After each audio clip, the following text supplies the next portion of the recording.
संपूर्ण रूपे व्यवस्था कराई। पुरी कलेक्टर भी से बाबद संपूर्ण रूपे अवगत अच्छा जो भाव में सुरुखुरे से दर्शन करेंगे जो गुड़िक गाइडेड टूर भाया हम जो थे कि ग्रुप होगी से जीवे नहीं जावा कथा से भी करा जाउची एवं जो कथा गुड़िक जो एकुटिया भी जाऊँ जो मैंने फैमिली सहित जाऊँगी से भी जहाँ जहाँ आवश्यकता व्यवस्था सब जाक कराऊँगी एवं कौन मते सुरुखुरे दर्शन करेंगे और भलरे फेरवे से कथा जहाँ जहाँ आवश्यक ताकू कलेक्टर पूरापूरी भाव में नजर रखिंट आम भी तदारख कर बहु संख्यार प्रवासी आम राज्य को लाभ कौन मिले देखो दुई तीन कथा अच्छी जो जो प्रवासी भारतीय सम्मेलन हुए सेठी से माने आसिले से राज्यर स्थिति से राज्य संभावना से राज्य रे मिलुथिबा विभिन्न प्रकार सुविधा सुजोग ए बाबद से तर्जमा करके जाती जहाँकि परवर्ती समय से राज्य को विभिन्न प्रकार इन्वेस्टमेंट आसवा से राज्यर एंटरप्राइज डेवलपमेंट हवा इंडस्ट्रियलाइजेशन हवा ये सब प्रक्रिया दृष्टिकोण अनेक गुड़िए कल्चरल एक्सचेंज भी हुए ए सबु दृष्टिकोण गुड़िए लाभ सबु राज्य को मिले जेबे जेटा पूरा तार प्रवासी भारतीय सम्मेलन इतिहास कहूँ जो जो राज्य रे एकता हेची से राज्य रे प्रवासी भारतीय मानकर से राज्यर विकास रे योगदान निश्चित भाव में आरंभ होईची आम भी संपूर्ण आशावादी आम आतिथ्य कोटी कम हम ना एवं से माने एठी आसीबा परे ओडिशा प्रदेश विकास रे आगामी दिन रे सेमानकर भी योगदान रहिबो सेते आम संपूर्ण रूपे आशावादी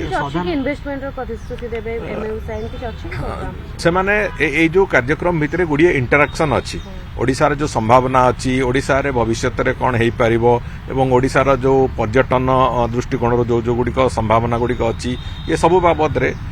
गुड़िए चर्चा आलोचना हबार अच्छी एवं से चर्चा आलोचना निश्चित भाव में खोराक जोगेब जहाँ फल कि से निष्पत्ति ने कौन केमी करने कथा कौन नहीं से बाबद निष्पत्ति ने मु भावुची बहुत शीघ्र से बाबद भी तार सुफल भी आम आखि आगे देखा आज्ञा मोदी बारंबार आसुच्च ओडिशा को तो गोटे फोकस रे रोचे तो यह केते शुभ सूचना बोली कहि परिबे एवं कर्मी नेता केते उत्साही देखो कर्मी और नेता तो निश्चित भाव में उत्साहित किंतु सामग्रिक भाव में माननीय प्रधानमंत्री ओडिशार गस्त एकता सूचौची जे ओडिशार विकास पई माननीय प्रधानमंत्री तांकर अंगीकारबद्धता देखौचंती माननीय प्रधानमंत्री तांकर सहयोग देखौचंती तेणुकरी ए जो दृष्टिकोणटी अच्छी जे माननीय प्रधानमंत्री बारंबार विभिन्न कार्यक्रम नारे जो गस्त होची से गस्त फल अंततः जो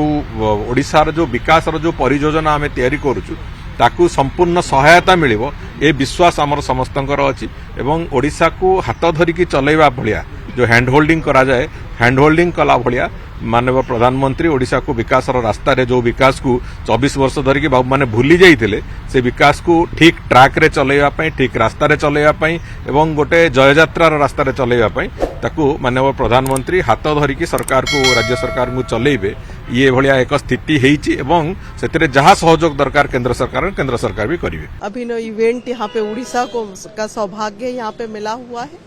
और जो प्रवासी भारतीय यहाँ पे आ रहे हैं मैं उन्हें उड़ीसा की तरफ से और पूरे देश की तरफ से हार्दिक अभिनंदन और स्वागत भी करती हूँ